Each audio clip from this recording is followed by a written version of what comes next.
বিজয়ী সেলুকাস সিন্ধু নদ পার হয়েছে। শত্রু চারিদিকে সশস্ত্র। এখন উৎসবের সময় নয় মহারাজ। এজন্য আমি আপাতত উৎসব স্থগিত রেখেছিলাম। মার্জনা করুন গুরুদেব। কৈফিয়ত দেওয়ার পর চাণক্য আর মন্ত্রিত্ব করে না। রবিবারের মধ্য দুপুর, গল্পে গল্পে ভরপুর দ্য ক্লাসিক পেজেস। আজ দ্বিজেন্দ্রলাল রায়ের চন্দ্রগুপ্ত, তৃতীয় এবং অন্তিম পর্ব। Smoking and alcohol consumption is injurious to health. ধূমপান এবং মদ্যপান স্বাস্থ্যের পক্ষে ক্ষতিকর। উপদেশ শোনো বন্ধু, তাকে তাকে হাতে পায়ে ধরে ফেরাও। তোমার অনুরোধে একবার চাণক্যকে ক্ষমা করেছিলাম, মহাভ্রম করেছিলাম। স্পর্ধা ব্রাহ্মণের? আমি মহারাজ, আমার কোনো ক্ষমতা নেই, ভাইকে ক্ষমা করবার ক্ষমতাও নেই। আমি যেন রাজ্যের কেউ নই, শুধু মহারাজের ভূমিকায় অভিনয় করে যাচ্ছি। কিন্তু গুরুদেব যা করছেন তোমারই মঙ্গলের জন্য। সেই জন্যই কি ব্রাহ্মণ আমার ভাই নন্দকে হত্যা করেছিলেন? তিনি আর কাত্যায়ন আমার অভাগা ভাইকে হত্যা করে পৈশাচিক উল্লাসে তার মৃতদেহের উপর তাণ্ডব নৃত্য করেছেন, আমি দেখিনি? কিন্তু কিন্তু তুমি তার কাছে এই সিংহাসনের জন্য ঋণী। ঋণী? যাক, অপ্রিয় বাক্য বলতে তুমি যে বেশ পটু তা জানি। অপ্রিয় সত্য বলবার অধিকার এক বন্ধুরই আছে। সে বন্ধুত্ব হয় সমানে সমানে। আমার আমার ঔদ্ধত্য মার্জনা করবেন মহারাজ। ভবিষ্যতে আর আমি মহারাজের সঙ্গে বন্ধুত্বের স্পর্ধা করব না। তবে তবে যাবার আগে এক কথা বলে যাই, মহারাজ সম্পদে আমার বন্ধুত্ব উপেক্ষা করেন করুন, কিন্তু বিপদে যেন আমি সে অধিকার থেকে বঞ্চিত না হই। চন্দ্রগুপ্ত কিছুক্ষণ চুপ করে রইলেন। 5 জন সশস্ত্র সৈনিক এসে দাঁড়াল। একজনের হাতে ছিন্ন মুন্ডু। সে মুন্ডুটি চন্দ্রগুপ্তকে দেখিয়ে বলল, এই দলপতির মুন্ডু। কোন দলপতির? 25 জন ঘাতক মহারাজের শোবার ঘরে সুড়ঙ্গ কেটে অস্ত্র নিয়ে লুকিয়েছিল। মন্ত্রী মহাশয় তাদের বধ করবার জন্য আমাদের সেখানে পাঠান। আমরা 25 জনকেই বধ করেছি। এই সেই দলপতির মুন্ড। এ তো রাজশালক বাচাল। আচ্ছা, যাও। চন্দ্রগুপ্ত এক দৃষ্টে শূন্য চেয়ে রইলেন। সৈন্যাধ্যক্ষ ধীরে ধীরে চলে গেল।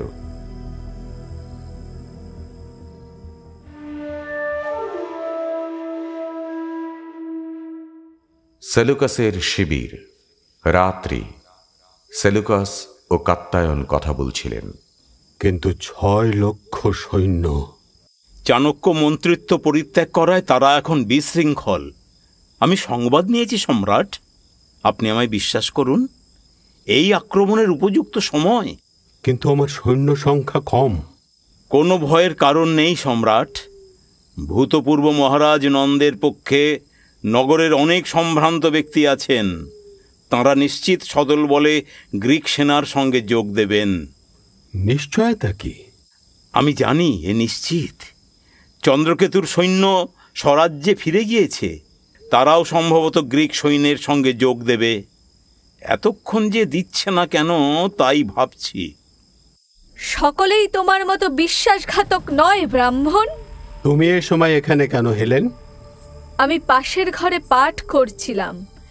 মাঝে মাঝে এই ব্রাহ্মণের নিম্ন স্বর শুনতে পাচ্ছিলাম। আমার কৌতূহল হলো। বই বন্ধ করে খানিক শুনলাম, তারপর আর অন্তরালে থাকতে পারলাম না। ব্রাহ্মণ, তুমি বিশ্বাসঘাতক। কিন্তু পানিনি? পানিনি তো ব্যাকরণ, তার মধ্যে বেদান্ত সার। তুমি মূর্খ, দূর হও। পিতা, এই ব্রাহ্মণের কাছে আমি সংস্কৃত অধ্যয়ন করছিলাম। স্বপ্নেও ভাবিনি যে এত বড় দুরাত্মা। যদি জানতাম তাহলে সেই মুহূর্তে তাকে দূর করে দিতাম। হেলেন, বাবা। তোমার মাতা গ্রিক ছিলেন না, হেল্ড ছিলেন। আমার মাতা দেবী ছিলেন। তবে তার কন্যা তুমি গ্রিসের গৌরব খর্ব করতে চাও? গ্রিসের গৌরব জগতে বিশৃঙ্খলা অত্যাচার নিয়ে আসা নয় বাবা। গ্রিসের গৌরব সক্রেটিস ও ডিমিস্থিনিসে, প্লেটো ও অ্যারিস্টটলে দেশে অগ্নিদাহ, মরক, লুণ্ঠন নিবারণ করতে, শান্তির শুভ্র বৈজয়ন্তী রক্ষা করতে, কেড়ে নিতে নয়। আমি সে কথা বিশ্বাস করি না। বাবা, যুদ্ধ যদি অনিবার্য হয় যুদ্ধ করুন। কি করবেন? উপায় নেই। কিন্তু যুদ্ধ করবেন শান্তি রক্ষা করতে, শান্তি ভঙ্গ করতে নয়। একটা জাতি সুখে নিদ্রা যাচ্ছে, আপনি চাইছেন সেই নিদ্রা ভঙ্গ করতে, নিশ্চিন্ত হৃদয়ে আতঙ্ক জাগিয়ে তুলতে, একটা মহা সভ্যতার কণ্ঠরোধ করতে। এ কি উচিত হচ্ছে বাবা? আমি কন্যার বক্তৃতা শুনতে চাই না। ছেলেবেলায় মায়ের বক্তৃতা শুনেছি, বুড়ো বয়সে কি কন্যার বক্তৃতা শুনতে হবে? বাবা, এই মহাবিশ্ব পরিবারকে বিদ্বেষ অহংকার যেরূপ পৃথক করেছে, নদী পর্বত সমুদ্র সেরূপ আলাদা করেনি। যাও, ও কথা আমি শুনতে চাই না। শুতে যাও হেলেন।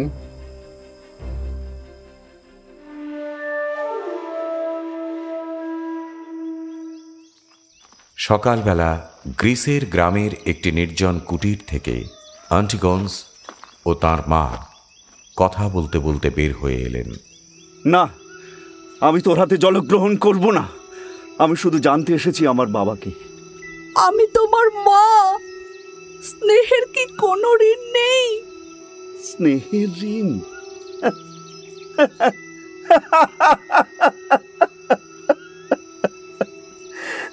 স্নেহের ঋণ? আমাকে ঘৃণিত ভিক্ষুক করে জগতে এনে পরে এক মুষ্টি অন্নের জন্য পশুর মতো হাটে বিক্রয় করে তারপর স্নেহের দাবি করো? লজ্জা করে না? আমার অন্যায় হয়েছিল, কিন্তু তার কি মার্জনা নেই? তুই কি বুঝবি বৎস? ক্ষুধার সে কি জ্বালা, যার তাড়নায় উন্মাদ হয়ে এমন কাজ করেছিলাম। ক্ষুধার কি জ্বালা, তুই কি বুঝবি? তুই কি বুঝবি? আর তুমি কি বুঝবে এই অন্তর্গূঢ় মনোব্যথা, এই মানসিক ব্যাধির মর্ম পীড়া, যার ব্যঙ্গে ক্ষিপ্ত হয়ে উল্কা বেগে আমি পৃথিবীময় ঘুরে বেরিয়েছি। আমি নিজের শৌর্যে সৈন্যাধ্যক্ষ হয়েছি, কিন্তু তুমি যে কলঙ্কের ছাপ আমার ললাটে দেগে দিয়েছিলে সে কালিমা গেল না। বলো নারী, বলো আমার পিতাকে। বলছি বলছি, বিশ্রান্ত হও। কোনো প্রয়োজন নাই। আমার পিতাকে কে বলো? সেই মুখখানি, কতবার স্বপ্নে এই মুখখানি দেখেছি, কতবার তাকে বক্ষে রেখে কম্পিত স্নেহে বারবার চুম্বন করেছি, কতবার। আমার পিতাকে? তোমার পিতাকে জানবার জন্যই তোমার আগ্রহ। আমি কি তোমার কেউ নই? না না, কেউ নও। সে বন্ধন নিজ হস্তে ছিন্ন করেছ। সংসারে সর্বাপেক্ষা পৈশাচিক কাজ করেছ। মা হয়ে সন্তানকে বিক্রয় করেছ। তার জন্য ক্ষমা চাচ্ছি। যদি ক্ষমা না করিস, একবার আমায় মা বলে ডাক, একবার ডাক, একবার। নারীর ক্রন্দন শুনবার জন্য আমি এখানে আসিনি। বলো, বলো নারী, আমার পিতাকে? আমি তোর কেউ নই। না, কেউ নও। তবু আমি তোকে গর্ভে ধরেছিলাম, স্তন্যপান করিয়েছিলাম, বুকে করে ঘুম পাড়িয়েছিলাম। অনুগ্রহ, অনুগ্রহ না? গলা টিপে সন্তানকে বধ করনি, অসীম করুণা। কেন, কেন বধ করনি? কেন, কেন? বিক্রয় করার চেয়ে তাও তো ভালো ছিল। বৎস, আমার পিতাকে বলো শীঘ্র, বলো শীঘ্র আমার পিতাকে, নইলে আমি উন্মাদ। আমার পিতা কে আমার পিতা? উন্মাদ! তবে শোনো, আমি তোমার কাছে তোমার পিতার নাম এতদিন বলিনি, কারণ কারণ তোমার পিতার নিষেধ ছিল। যখন আমাদের বিবাহ হয়, বিবাহ হয়? তখন আমার বয়স 15 বৎসর। তিনি যা বুঝিয়েছিলেন তাই বুঝেছিলাম। আমাদের বিবাহ গোপনে হয়েছিল। হ্যাঁ, বিবাহ হয়েছিল? তারপরে তিনি এক অভিজাত বংশের সম্ভ্রান্ত ব্যক্তির কন্যা বিবাহ করে আমায় পরিত্যাগ করেন। আরে কঠিন পুরুষ! বিবাহ হয়েছিল? হেলেন, হেলেন, হেলেন, তোমাকে পাবার আশা তবে একান্ত দুরাশা নয়। Seleucus, Seleucus. কার নাম করছো? কেন কেন সেলুকাস? সে নাম তুমি জানলে কেমন করে? আমি এখনো বলিনি। আমি জানলাম কেমন করে মানে? আমি যে তারই অধীনে সৈন্যাধ্যক্ষ ছিলাম। তার অধীনে? তবু চিনতে পারোনি? হ্যাঁ, না, চিনতে পারিনি। তিনিও চিনতে পারেননি? আরে কঠিন পুরুষ! সন্তান চেনো না? আমি তো লক্ষ ছেলের মধ্যে নিজের ছেলেটিকে বেছে নিতে পারি, সে যত বড়ই হোক, আর তাকে যত দিনই না দেখি। কি বলছো নারী? উন্মাদিনীর মতো কি বকে যাচ্ছ? না না, আমি উন্মাদিনী নই। যদিও এখন যে উন্মাদ হয়ে যায়নি কেন জানি না। তিনি সম্রাট আর আমি তার ধর্মপত্নী, তার মহিষী, পথের ভিখারিনী। পেটের জ্বালায় যার সন্তান বিক্রয় করতে হয়। তবে কি বৎস, এই সেলুকাস তোমার পিতা? আন্টিগন্স দেওয়াল ধরে দাঁড়ালেন। পরে হঠাৎ তার মায়ের পায়ের কাছে লুটিয়ে পড়ে বললেন, মা, মা, আমায় ক্ষমা করো। আমি তোমার উপর রূঢ় হয়েছি। অভাগিনী পরিত্যক্তা মা আমার। মা। না, সে তার কাছে। আমি অভাগিনী পরিত্যক্তা তার কাছে। তোর কাছে আমি শুধু মা। আর একবার মা বলে ডাক, সব যন্ত্রণা সব ভুলে যাই। ভুলে গিয়ে শুধু সেই ডাক শুনি। তুমি রাজমহিষী, তোমার এই দশা মা। শুধু মা, শুধু মা, আর কিছু না, আর কিছু না। মা বলে ডাক, মা বলে ডাক। মা আমার। আরো একবার মা। এই স্বর্গ, আমার মাথা করছে। বৎস, বৎস অ্যান্টিগন্স, কোথা তুই? কোথা? এই যে, এই যে মা, এই যে, এই যে, এই যে মা, মা। আন্টিগন্স তার পতনোন্মুখ মাকে ধরলেন। তার মা তার কাঁধে ভর দিয়ে ধীরে ধীরে বেরিয়ে গেলেন।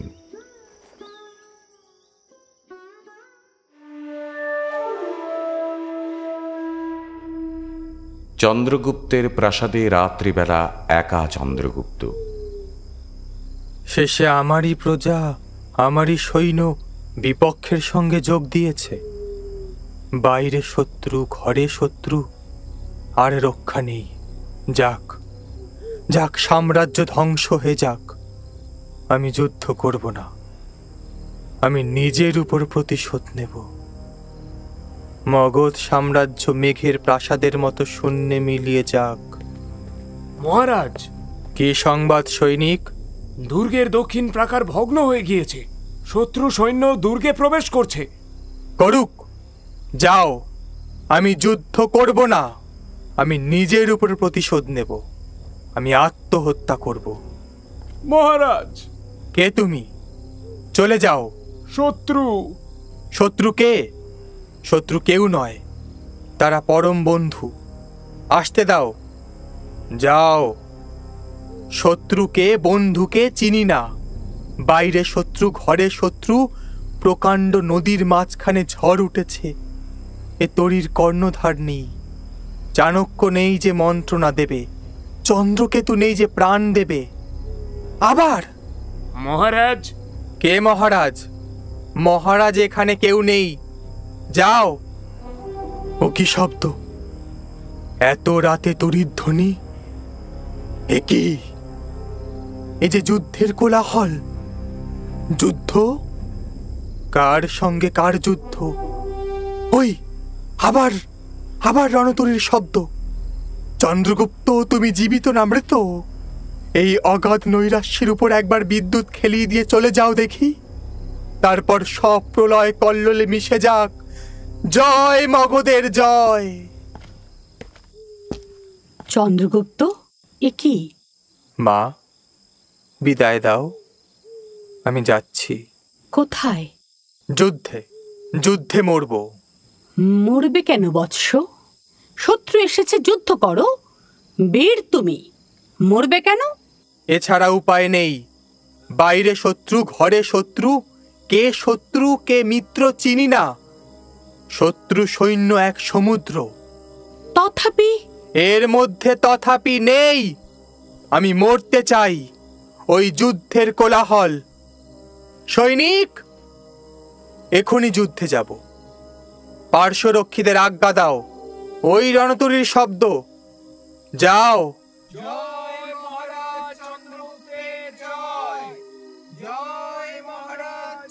ও কি?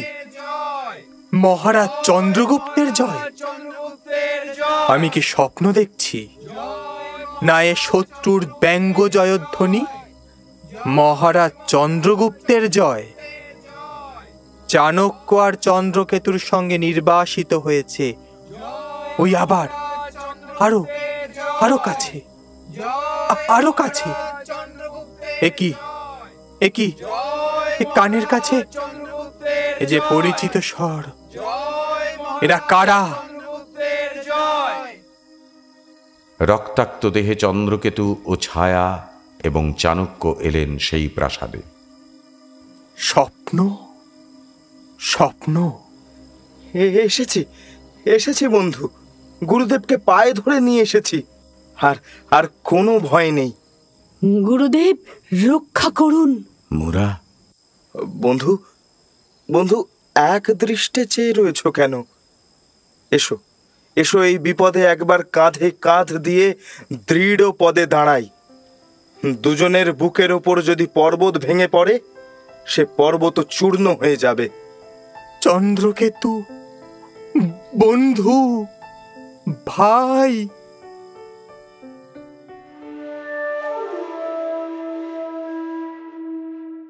মগধে চন্দ্রকেতুর গৃহ। রাত্রি, ছায়া ও তার সঙ্গিনীরা কথা বলছিল। সখী, যদি আমার সহস্র জীবন থাকতো, তাও আমি অনায়াসে তার চরণে ঠেলে দিতাম। দুঃখ এই যে তাকে দেবার মতো আমার কিছু নাই। কি নেই? আমার রূপ নাই। কে বলে তোমার রূপ নেই? তুচ্ছ, তুচ্ছ। তুমি কি জানবে ব্রাহ্মণ, না পুরুষের কাছে নারীর সুখ দুঃখ, নারীর জীবনই তুচ্ছ। ঈশ্বর, এ কি করলে? এ যে একসঙ্গে প্রেম ও মৃত্যু, আশা ও নৈরাশ্য, স্বর্গ ও নরক। পৃথিবী ঘুরছে, আকাশে এক একটা নক্ষত্র সূর্যের মতো জ্বলে উঠে নিভে যাচ্ছে। একটা যশগাথা মৃদঙ্গের তালে জেগে উঠে দীর্ঘ নিঃশ্বাসে মিশিয়ে যাচ্ছে। ওই ওই তার প্রয়োজন নেই বীরবর। গ্রিক সম্রাট, আপনি মুক্ত। সে কি? সম্রাট, এই হিন্দু জাতি বর্বর নয়, তারাও পুরুষ। দেশে চলে যান বীরবর, আপনি মুক্ত। রক্ষী, এরা মুক্ত। তবে আসি সম্রাট। ভারত সম্রাট চন্দ্রগুপ্ত, তুমি একদিন আমার প্রাণ রক্ষা করেছিলে, আমি তা ভুলিনি। আজ তুমি বিনা শর্তে আমাদের মুক্ত করে দিলে, এও আমি ভুলব না। ভারত সম্রাট, আমি প্রস্তাবিত সন্ধির সমস্ত শর্তে সম্মত আছি। যে সাম্রাজ্য খণ্ড ছেড়ে দিলাম তা পারিত বাহু বলে আবার জয় করব, কিন্তু তোমায় কন্যা দিতে পারি না, কারণ তুমি হিন্দু। হিন্দুও তো মানুষ। হেলেন! এই বলে সেলুকাস বিস্ময়ে হেলেনের দিকে চেয়ে রইলেন। হেলেন মাথা নিচু করে বললেন, বুঝেছি রাজকন্যা, এ আমার মহৎ সম্মান, মাথা পেতে নিচ্ছি। আমি মুক্ত কণ্ঠে স্বীকার করি যে আমি আপনার কন্যার প্রেমমুগ্ধ। সম্রাট, আমার বন্ধুবর চন্দ্রকেতু মৃত্যুকালে তার ভগ্নী ছায়াকে আমার কাছে সমর্পণ করে গিয়েছেন। এ তার অন্তিমকালের অনুরোধ। আমি নিরুপায়। ভারতের ভাবী সম্রাজ্ঞী মলয় রাজদুহিতা ছায়া। সম্রাটের অনুকম্পা, কিন্তু ছায়া এই অনুগ্রহ দত্ত সম্মানের ভিখারিণী নয়। ভারত সম্রাটের যোগ্য মহিষী এই গ্রিক সম্রাটের কন্যা হলেন। এই বলে ছায়া হঠাৎ হেলেনের কাছে গিয়ে তার হাত ধরে স্থির মূর্তি চন্দ্রগুপ্তের হাতে রাখলেন। দুই হাত একত্র করে বললেন, এই অমূল্য রত্ন তোমার বক্ষে ধারণ করো, এই আমার সর্বাপেক্ষা গৌরবময় মুহূর্ত। কিন্তু যদি জানতে বোন কি মূল্য দিয়ে সে গৌরব ক্রয় করলাম। না না না, এ হতে পারে না চন্দ্রকেতু, না না না না, কখনো না। সম্রাট, আপনারা মুক্ত। চন্দ্রগুপ্ত চলে গেলে সেলুকাস হেলেনকে ডাকলেন। হেলেন, এসব কি? কিছু বুঝতে পারছি না। তুমি চন্দ্রগুপ্তকে বিবাহ করবে? হ্যাঁ পিতা, অনুমতি দিন। অনুমতি দেব, এ যে স্বপ্নেও ভাবিনি। আপনি কি বুঝবেন বাবা যে আমি এ বিবাহ করতে চাই কেন? এত তর্ক কাকুতি অনুনয় যা সাধন করতে পারিনি, এই বিবাহে তাই সাধন করব। ভালোবাসতে পারবো না।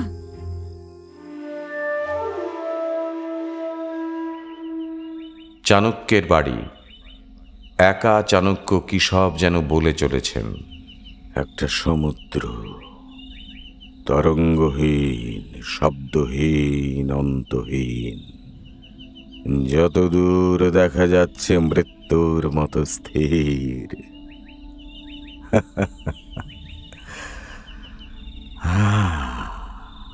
ক্ষমতা স্নেহের অভাব পূর্ণ করতে পারে না।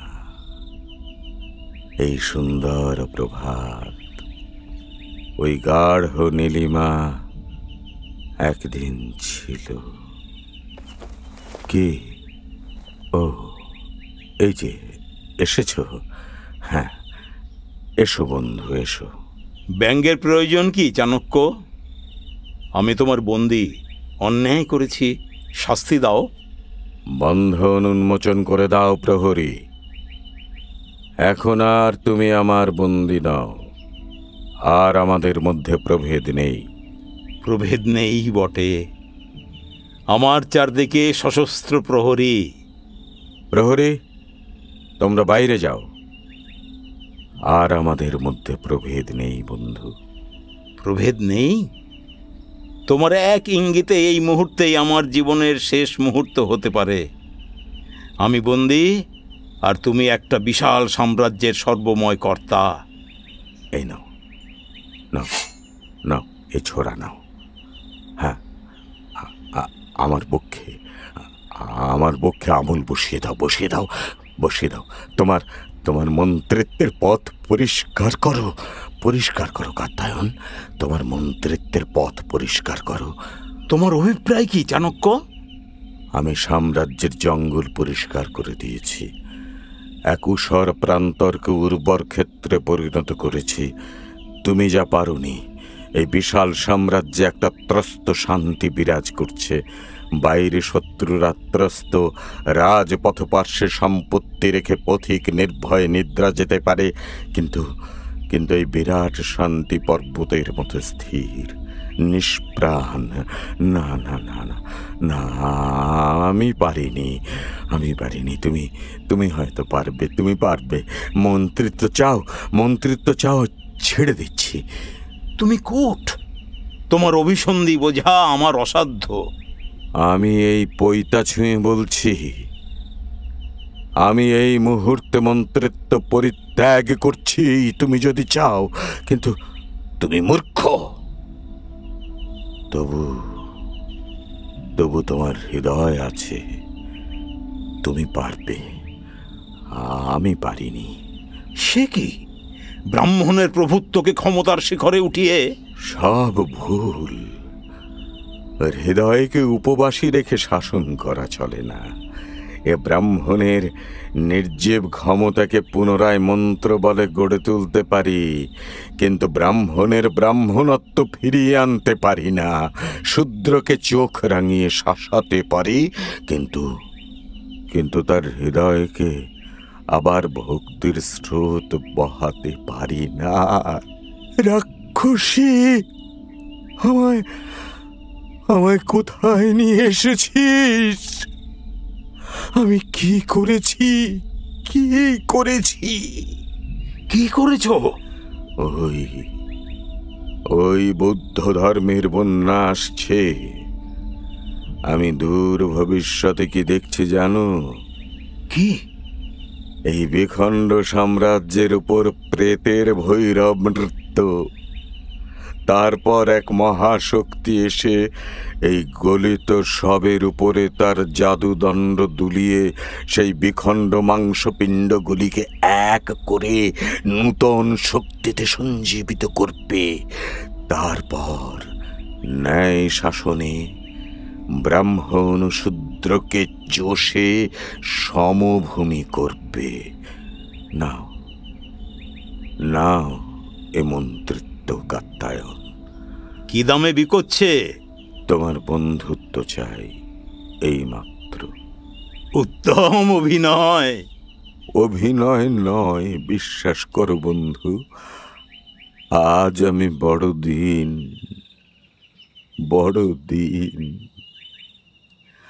আমার হৃদয় চিরে দেখো বন্ধু,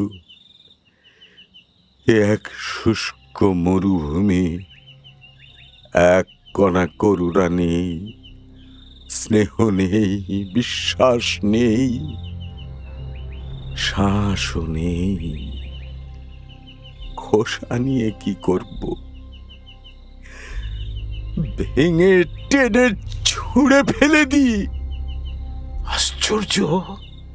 তুমি অধীর চাণক্য, এই দুর্দম তেজ, এই অটল প্রতিজ্ঞা, এই তীক্ষ্ণ বুদ্ধি। বুদ্ধি বুদ্ধি বুদ্ধি শুনতে শুনতে অধীর হয়ে গেছি।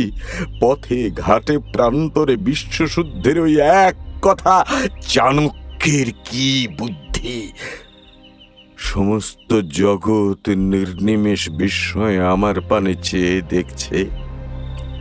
যেমন লোকে বিভীষিকা দেখে, ধূমকেতু দেখে।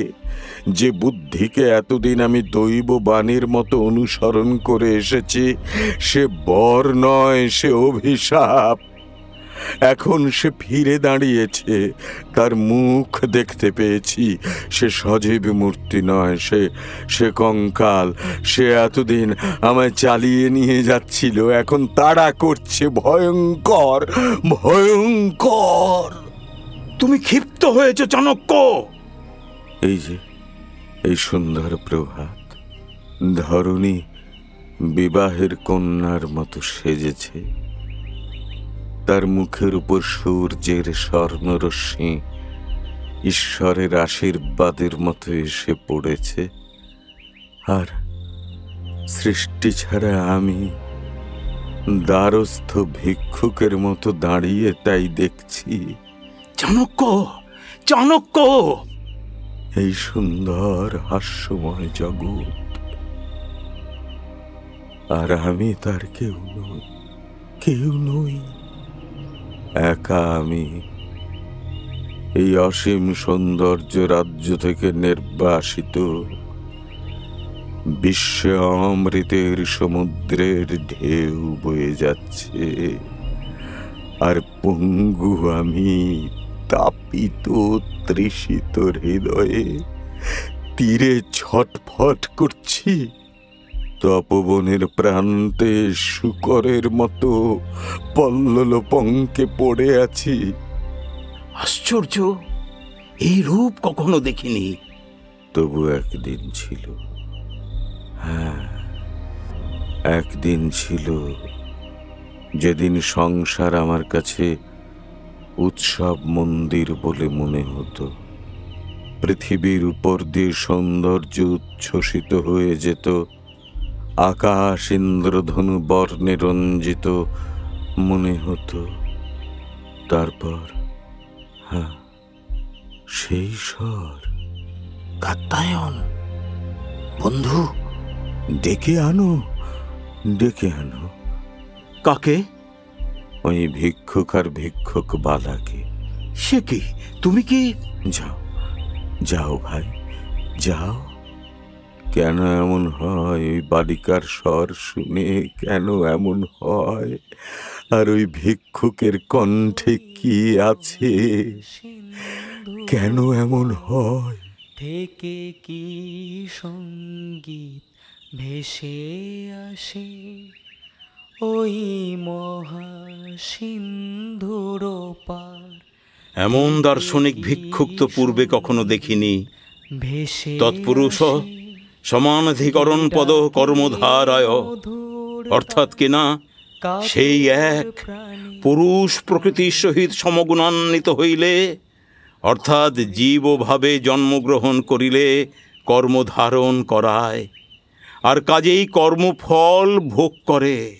ও ভিক্ষুক, তুমি পানিনি পড়েছ নিশ্চয়? আগে না। কিন্তু তোমার গানের প্রতিছত্রে পানিনি। এসব গান শিখলে কার কাছে? এক ব্রাহ্মণের কাছে বাবা। হতেই হবে। এইদিকে এসো তো মা। হ্যাঁ হ্যাঁ, এসো এসো, আমার কাছে এসো। একেবারে সেই মুখ, সেই চক্ষু, হ্যাঁ, অথচ অথচ ভিক্ষুক।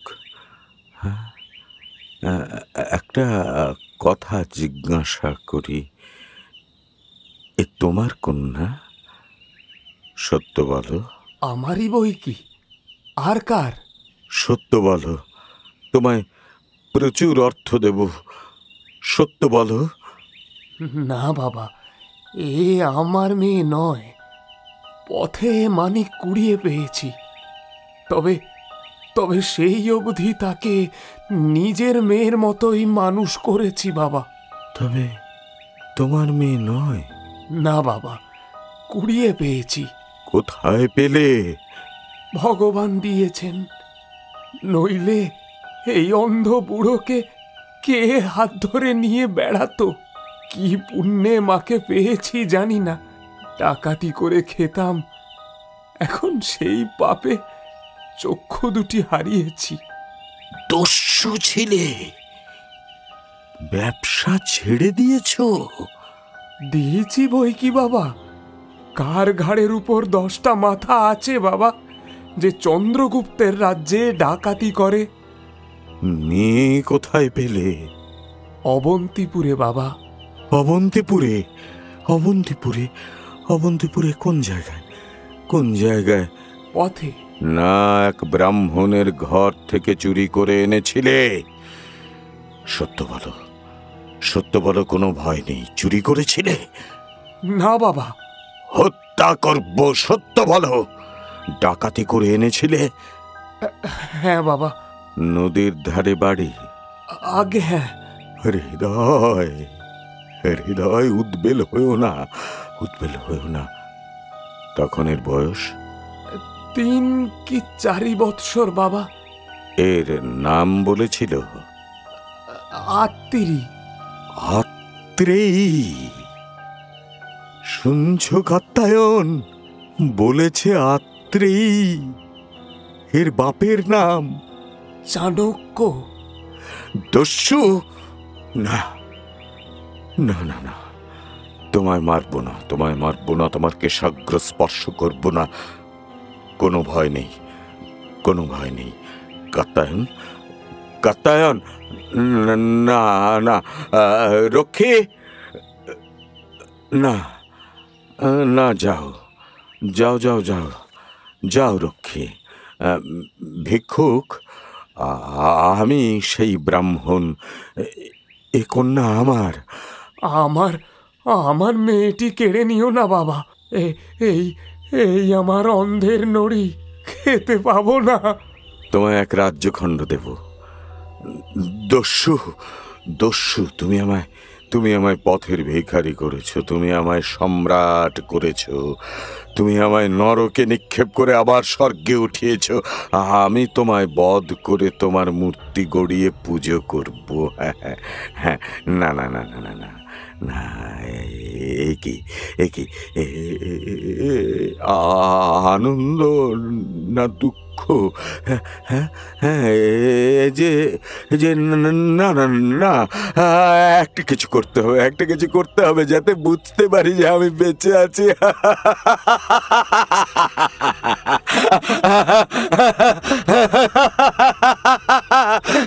চাণক্য, আমি চাণক্য। চাণক্য চাণক্য কাত্যায়ন নারী দেখতে জানো? দেখো তো আমি বেঁচে আছি কিনা।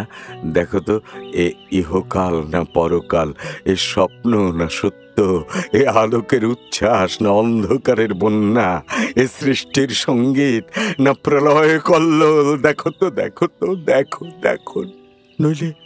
নইলে সম্ভব এতদিন পরে আমারই কন্যা, ভারতের শাসনকর্তার কন্যা, তার দ্বারে এসেছে ভিক্ষা করতে। কাত্যায়ন, চাণক্য প্রকৃতিস্থ হও। না, এ সম্ভব হবে না। ছলনা, প্রতারণা, ষড়যন্ত্র, তোমার ষড়যন্ত্র কাত্যায়ন। না না, হ্যাঁ, এই যে সেই মুখ, সেই চক্ষু দুটি। আয় মা, আত্রে মা, আমার এতদিন সন্তানকে ভুলেছিলি? কোথায় ছিলি পাষাণী মা, কোথায় ছিলি? কাত্যায়ন, শোনো, কুঞ্জবনে একটা শামস্ত্র উঠছে না? দেখো, ওই নদী আনন্দে রোমাঞ্চিত হয়ে উঠছে। ওই আকাশ থেকে একটা স্নিগ্ধ সৌরভ হিল্লোল ভেসে আসছে। আমার শরীর অবসন্ন হয়ে আসছে। আমার শরীর অবসন্ন হয়ে আসছে। আমায় কুটিরে নিয়ে চলো কাত্যায়ন, আমায় কুটিরে নিয়ে চলো।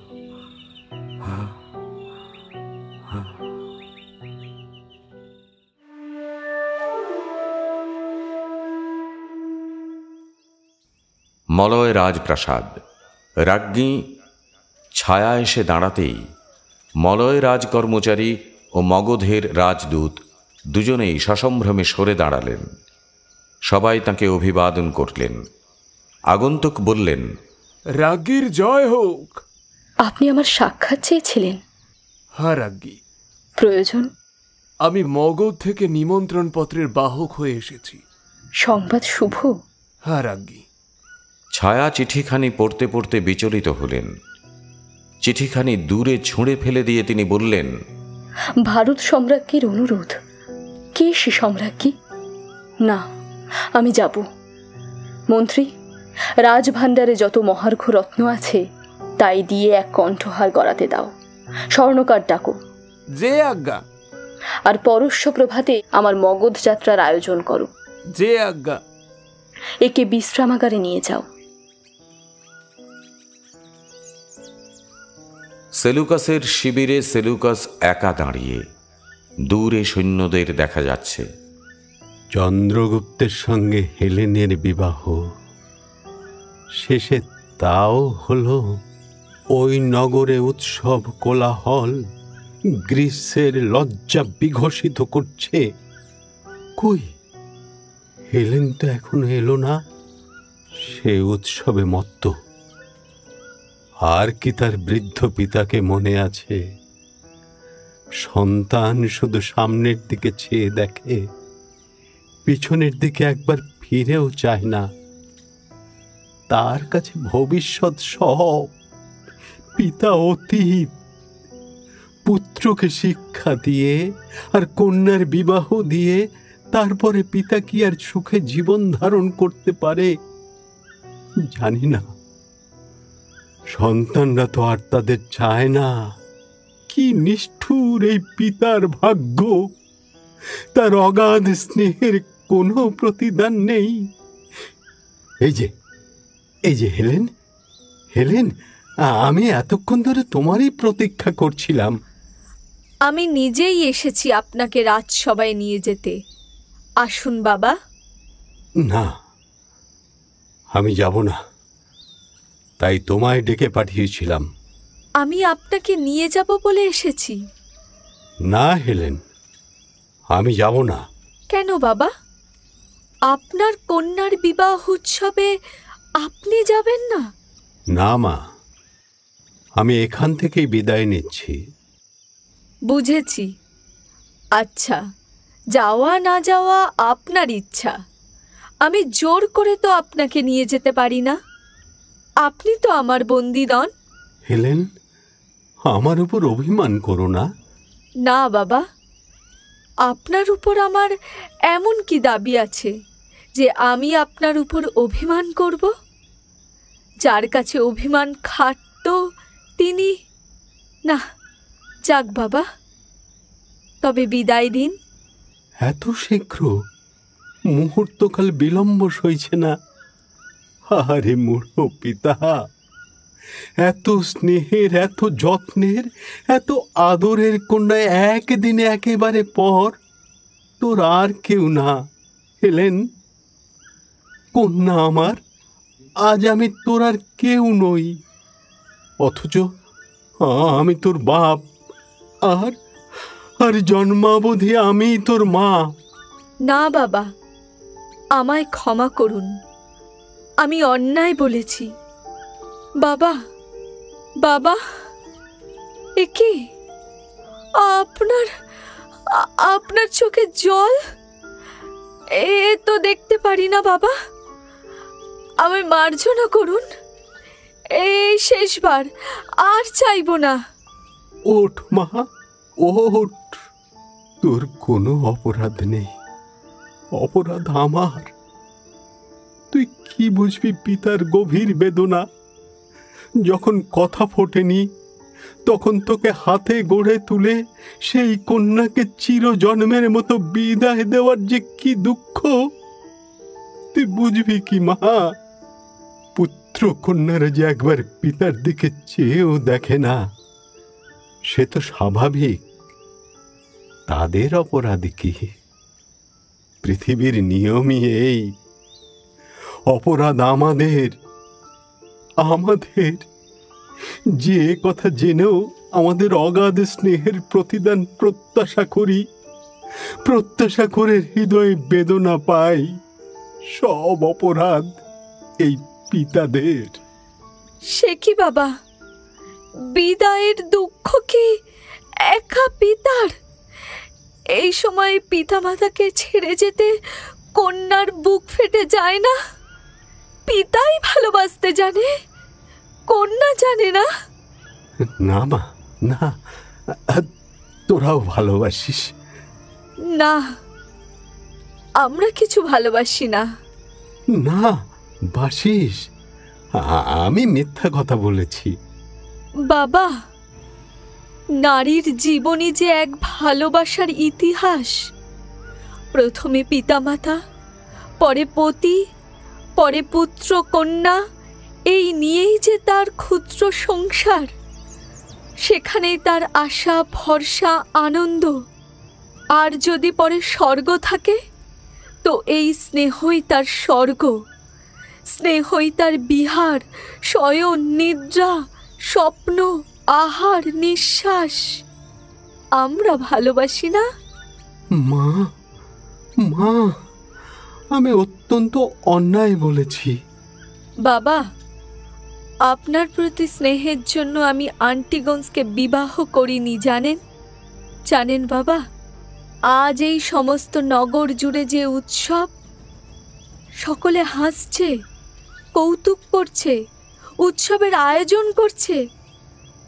আমার হয়তো হিংসা করছে, কিন্তু মর্ম ভেদ করে এক ক্রন্দন ঠেলে উঠছে। তার গলা টিপে ধরে রেখেছি, উঠতে দিচ্ছি না। বাবা, জানেন কি যে আপনাকে ছেড়ে যেতে এই বক্ষে কি হচ্ছে? একটা প্রলয় বয়ে যাচ্ছে। সে কি? তুমি চন্দ্রগুপ্তকে ভালোবাসো না? একথা বুঝিয়ে দিতে হবে। তবে তুমি বিবাহ করলে কেন? বিবাহ না বাবা, এ বিবাহ নয়, এ মৃত্যু। আপনার হেলেনের এ মৃত্যু। আমি বিবাহ করিনি, নিজেকে বলি দিয়েছি। কেন? আমি মানবের মহাহিতে আত্মবলিদান দিয়েছি। সেলুকস ও চন্দ্রগুপ্তের বিদ্বেষ বন্যী নিজের শনিতে নির্বাণ করেছি। দুই যুদ্ধমান জাতির মধ্যে পড়ে তাদের উদ্ধত খড়গ নিজের বক্ষ পেতে নিয়েছি।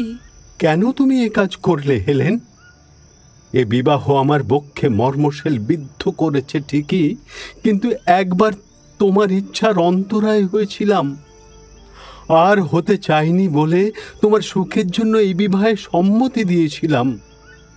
তুমি এ বিবাহে সুখী জানতে পারলেও আমি কন্যার আনন্দে নিজের দুঃখ ভুলে যেতাম। কিন্তু তুমি দুঃখ বরণ করে নিয়েছো যদি জানতাম। বাবা, দুঃখ হলে কি স্বেচ্ছায় তাকে বরণ করে নিতে পারতাম? পরে হিতে কর্তব্যের জন্য আত্মবলিদান, সে যে পরম সুখ, সে যে উল্লাস, গৌরব। এ তোমার গৌরব, কিন্তু গ্রীসের লজ্জা। লজ্জা? এত বড় বিবাহ জগতে আর কখনো হয়েছে? এই বিবাহে দুই সুদূরবাসী আর্য জাতি আজ পরস্পরকে আলিঙ্গন করছে। এই বিবাহ হেলেনে আর চন্দ্রগুপ্তের নয়। এই বিবাহ কর্মে ও মোক্ষে, চিন্তায় ও কল্পনায়, বিজ্ঞানে ও কবিত্বে। এই বিবাহে দুই সভ্যতার মধ্যে একটা মহা ব্যবধান ভেঙে গেল। বিদ্বেষের বাড়ি প্রপাতের ওপর সেতু বন্ধ হয়ে গেল। দুই মহাদেশ এক হয়ে গেল। এত বড় বিবাহ জগতে পূর্বে আর কখনো হয়েছে? না হেলেন, কিন্তু চেয়ে দেখুন পিতা, ওই প্লেটো আর কপিল একসঙ্গে গান ধরে দিয়েছে। সোলান আর মনু গলা ধরাধরি করে দাঁড়িয়েছে। হোমারের মৃদঙ্গের সঙ্গে বাল্মীকির বীণা বেজে উঠেছে। হিরোডোট ও ব্যাস, সক্রেটিস ও বুদ্ধ, একিলিস ও ভীষ্ম, প্যান্থিয়ন ও পুরাণ এক হয়ে গেল। এ সহজ ব্যাপার বাবা। এই বিবাহে পূর্ব ও পশ্চিম, সমুদ্র ও আকাশ, স্বর্গ ও মর্ত্য, ইহকাল ও পরকাল পরস্পরে লীন হয়ে গেল। এরূপ বিবাহ জগতে এই একবার হলো, আর কখনো হবে কিনা জানি না। ও কি এক দৃষ্টে কি দেখছো হেলেন? না বাবা, না। বিদায় দিন পিতা, আশীর্বাদ করুন। সুখী হও বৎসে। বিদায় দিন পিতা। হেলেন, মা আমার, কাঁদছিস? হেলেন। বাবা, ওহ বাবা, কর্তব্য আমায় ডাকছে। আর কারো ডাক শোনবার আমার সময় নেই। তবে আসি বাবা। হেলেন। না দেবী, এ যে অপূর্ব, স্বর্গীয়। এত বড় বলি পূর্বে জগতে আর কেউ দেয়নি। যাই, দেশে ফিরে যাই। কোথায়? কই কই, এই যে ঘোর অন্ধকার, পথ দেখতে পাই না। মা, মা আমার, আমায় অন্ধ করে কোথায় চলে গেলি মা? কে? আমি আন্টিগঞ্জ। আন্টিগঞ্জ? তুমি এখানে? এ সময়? আশ্চর্য হচ্ছেন সম্রাট। ও, তুমি আমায় পরাজয় ব্যঙ্গ করতে এসেছ? না সম্রাট। তবে আমার পিতার সমাচার এনেছি। তার প্রয়োজন নেই। আছে, আছে, নইলে সেই সংবাদ জানাবার জন্য গ্রিসে উন্মাদের মতো ছুটে যেতাম না, আবার সেই সংবাদ নিয়ে ভারতবর্ষে উন্মাদের মতো ছুটে আসতাম না। প্রয়োজন আছে। কিন্তু হেলেন আজ মহারাজ চন্দ্রগুপ্তের মহিষী। যোগ্যতর ব্যক্তির সঙ্গে তার বিবাহ হতে পারত না সম্রাট। আমি স্বয়ং রাজসভায় যাচ্ছি রাজ দম্পতিকে আশীর্বাদ করতে। এ কি ব্যঙ্গ? এ সম্পূর্ণ সত্য সম্রাট। আমার উপর দিয়ে একটা প্রকাণ্ড জলোচ্ছ্বাস চলে গিয়েছে। আমার মাটি যা তা ধুয়ে মুছে নিয়ে গিয়েছে, যা রেখে গিয়েছে তা ভগ্ন শিলাস্তূপ, কিন্তু তার প্রত্যেক শিলাখণ্ড অভ্রের চেয়ে নির্মল, বজ্রাদপি কঠোর। দীর্ঘ তপস্যায় মাংস ঝরে খসে পড়ে গিয়েছে। আছে কঙ্কাল, কিন্তু তার প্রত্যেক হাড়খানি পবিত্র। আমার কলঙ্ক যা তা আগুনে পুড়ে গিয়েছে, আছে যা তা খাঁটি সোনা সম্রাট। এর অর্থ কি? সকাম প্রেমকে নিষ্কাম স্নেহে বিশুদ্ধ করা, মানুষকে দেবতা করা, সংসারকে স্বর্গ করা মানুষের সাধ্য নয় ভেবেছিলাম। কিন্তু যেখানে সাধনা সেখানে সিদ্ধি, এইটাই আমি মর্মে মর্মে জেনেছি সম্রাট। তাই হেলেনকে আজ বোনের মতো ভালোবাসতে পেরেছি। কিছু বুঝতে পারছি না। তা পারবেন কেমন করে সম্রাট? যিনি মুগ্ধা কৃষক কন্যাকে লুব্ধ করে ধর্ম তো তার পানি গ্রহণ করে তারপর তাকে আর তার পুত্রকে ভিক্ষুক করে জগতে ছেড়ে দিয়ে নিজের সম্রাট হয়ে বসেন, তিনি এ কথা বুঝতে পারবেন কেমন করে? সম্রাট, সম্রাট, সে অভাগিনী আমার মায়ের মৃত্যু হয়েছে। আপনার নির্মম পরিত্যাগ, আপনার ঘাতকের খড়গ যা করতে পারেনি, আমার স্নেহের উচ্ছ্বাস তাই সাধন করল। মা মা আমার স্নেহের বন্যায় ভেসে চলে গেলেন। এ দীর্ঘ দুঃখের পর মায়ের এত সুখ সইল না। সম্রাট, চোখে ঝাপসা দেখছি। কে তুমি? কে তুমি? আমি কৃতদাস, ভিক্ষুক, যা বলুন, কিন্তু আমি জারজ নই। আমার পিতা আমার মাতাকে ধর্ম মতো বিবাহ করেছিলেন সম্রাট। কে তোমার পিতা? আমার পিতা, পরিচয় দিতে লজ্জায় আমার উচ্চ শির নুয়ে পড়ছে সম্রাট। আমার পিতা পত্নী ত্যাগী সেলুকাস।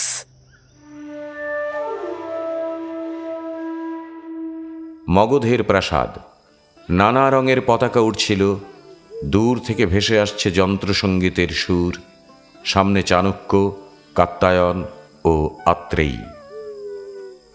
মহারাজ চন্দ্রগুপ্ত, তুমি স্বীয় বাহুবলে হিন্দুকুশ হতে কুমারিকা পর্যন্ত এক বিশাল সাম্রাজ্য স্থাপন করেছ, যা পূর্বে বোধহয় ভারতের কোনো নরপতির কল্পনায়ও আসেনি। তুমি বাহুবলে গ্রিক সম্রাটের বিরাট বাহিনীকে পরাজিত করেছ। তোমার নাম ভারতের ইতিহাসে ধন্য হোক। গুরুদেবী সেই কীর্তির সূচনা করে দিয়েছেন। বৎস, আমার কাজ শেষ হয়েছে। আমি এখন বিদায় গ্রহণ করি। গুরুদেব, আমাকে কি অপরাধে ত্যাগ করে যাচ্ছেন? তোমার কোনো অপরাধ নাই বৎস। আমি যা এতদিন করেছি তা অদ্ভুত হলেও ব্রাহ্মণের কাজ নয়। দর্প, উচ্চাসা, প্রতিহিংসা ব্রাহ্মণের উচিত প্রবৃত্তি নয়। ব্রাহ্মণের ধর্ম ক্ষমা, তিতিক্ষা, ত্যাগ। তুমি যে সাম্রাজ্য বাহুবলে পেয়েছ, তাই তোমার এই যোগ্য মন্ত্রীর সাহায্যে শাসন করো। আর তুমি? আর আমি শাসন করতে চাই না। এখন আয় মা, আয়, তুই আমায় শাসন কর। তুই এই ভ্রান্ত পুত্র পুত্রের হাত দুইখানি স্নেহবন্ধনে বেঁধে দে মা, যেমন যশোদা ননীচোরের হাত দুখানি বেঁধে দিয়েছিলেন। কাত্যায়ন, কাত্যায়ন এ কি জাদু জানে? এর মোহমন্ত্র বলে আজ পাষাণ ফেটে জল বেরিয়েছে, শুষ্ক তরু মঞ্জরিত হয়েছে, মরুভূমিতে তপ্ত বক্ষে সুধা সমুদ্রের ঢেউ খেলে যাচ্ছে। তবে আয় মা, আয়, আমার জীবনের গোধূলি লগ্নে পূর্ণ জ্যোৎস্নালোকের মতো আমার গাঢ় আকাশে এসে ব্যপ্ত করে দে। এই শুষ্ক আবরণের ভিতরে এতখানি হৃদয় ছিল। প্রকৃতি আজ প্রকৃতিস্থ হলো, এতখানি বুদ্ধি অথচ হৃদয় নেই। এ অনিয়ম কি পৃথিবীতে বেশি দিন সয়? মহারাজ চন্দ্রগুপ্তের জয় হোক। সেই শূদ্রাণী মা সম্বোধনের আজ সমুচিত উত্তর হল। সেই শূদ্রাণীর পুত্র আজ ভুবন বিজয়ী ভারত সম্রাট চন্দ্রগুপ্ত। আর সেই মাতার নামে এই রাজবংশের নাম হোক মৌর্য বংশ। চিরজীবী হও বৎস। এসো, এসো আমার গৃহলক্ষ্মী, এসো, এসো আমার ঘর আলো করো। হেলেন, আজ একটি প্রিয়বরের অভাবে এই জয়ধ্বনি একটা প্রকাণ্ড রোদনের মতো বোধ হচ্ছে। কে সে মহারাজ? প্রিয়তম বন্ধু চন্দ্রকেতু। এই বিজয়োৎসবে তার মুখ সকলের চেয়ে উজ্জ্বল হতো, আর সেই জ্যোতিতে আমার সভা আলোকিত হতো। বন্ধু মাত্র, আমি কি তার অভাব পূরণ করতে পারি না? না হেলেন, যে সংসারে উপকার স্বীকার পর্যন্ত কেউ করতে চায় না, সে সংসারে যে নিজের সর্বস্ব বন্ধুর পায়ে ঢেলে দেয়, সে বন্ধু যে কি জিনিস, তাকে হারানো যে কি দুঃখ, তা যে হারিয়েছে সেই জানি। এমন বন্ধুর প্রতি আমি রুক্ষ হয়েছিলাম, সে আমার অবহেলা পদতলে দলিত করে চলে গিয়েছে, কিন্তু আমাকে চিরদিনের জন্য অপরাধী করে রেখে গিয়েছে। হেলেন, এ কি আন্টিগস? হেলেন বোন, আমি গ্রিস থেকে তোমার বিবাহের যৌতুক এনেছি, ভ্রাতার স্নেহাশীর্বাদ। আর ভারত সম্রাট চন্দ্রগুপ্ত, তোমার জন্য এনেছি লৌহ দৃঢ় মুষ্টিবদ্ধ তরবারি। তাকে তোমার সমাজের কল্যাণে নিযুক্ত করো। এই বলে আন্টিগন্স তাঁর তরবারি চন্দ্রগুপ্তের পায়ের কাছে রাখলেন। কে তুমি সৈনিক? চেননি, কিন্তু আমি তোমাকে ভুলিনি চন্দ্রগুপ্ত। যার আঘাতে আন্টিগন্সের তরবারি করচ্যুত হয় তাকে আন্টিগন্স ভোলে না, কিন্তু সে দৈব। তাতে তুমি আমাকে পিতৃহত্যার পাতক থেকে রক্ষা করেছিলে। সে কি? কে তোমার পিতা? গ্রিক সম্রাট সেলুকাস। কি? সেলুকাস তোমার পিতা? হ্যাঁ হেলেন, তুমি আমার প্রেম প্রত্যাখ্যান করেছিলে, ভালোই করেছিলে। সেও দৈব, কিন্তু ভাই বলে আমায় ভালোবাসতে পারবে তো? সে কি আন্টিগস, তুমি ভাই? এ যে এক মহাবিপ্লব, এ যে একসঙ্গে ধ্বংস ও সৃষ্টি, মৃত্যু ও পুনর্জন্ম। আন্টিগস, তুমি আমার ভাই? হ্যাঁ বোন। আন্টিগস, তুমি এক পর্বত ভার বক্ষ থেকে নামিয়ে নিলে। আমি যেন এখন সহজে নিঃশ্বাস ফেলছি। আন্টিগস, ভাই আমার, ক্ষমা করো, ক্ষমা করো ভাই। ওঠো ওঠো ওঠো হেলেন, ওঠো।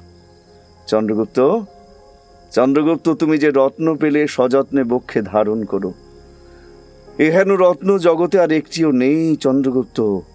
হেলেন বাইরে অপ্সরা, কিন্তু অন্তরে দেবী।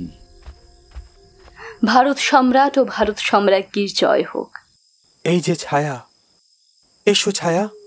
সম্রাট, আমি ভারত সম্রাজ্ঞীকে আমার সামান্য যৌতুক উপহার দিতে এসেছি।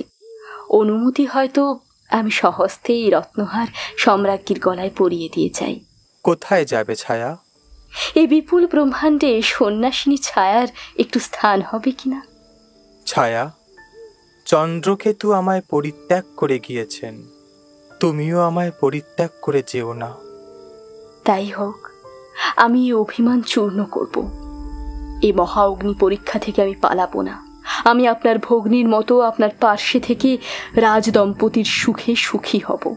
তাই আমার ব্রত হোক, সাধনা হোক, জীবনের তপস্যা হোক, আশীর্বাদ করুন মহারাজ, যেন আমার সে তপস্যা সিদ্ধ হয়। ছায়া, ছায়া, মুখ তোলো ভগ্নী, কিসের দুঃখ তোমার? এসো বোন, আমরা দুই নদী একই সাগরে এসে লীন হই। সূর্য কিরণ ও বৃষ্টি মিলে মেঘের পায়ে ইন্দ্রধনু রচনা করি। কিসের দুঃখ বোন? একই আকাশে চন্দ্র সূর্য ওঠে নাকি? এসো বোন। না হেলেন, আমি সহ্য করব।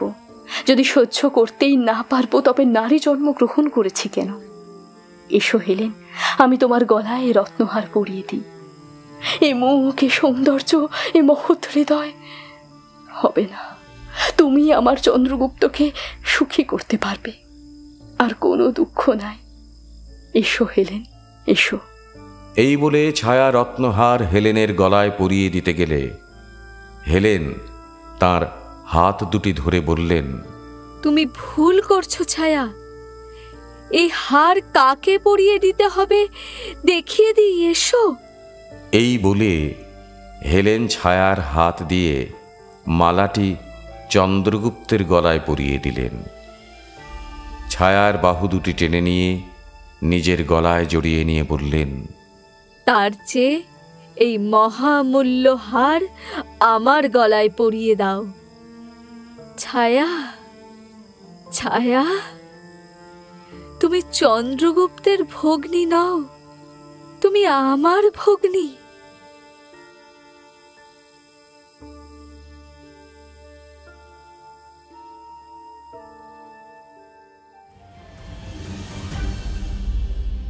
শুনলেন দ্বিজেন্দ্রলাল রায়ের চন্দ্রগুপ্ত। শুনলেন তৃতীয় এবং অন্তিম পর্ব।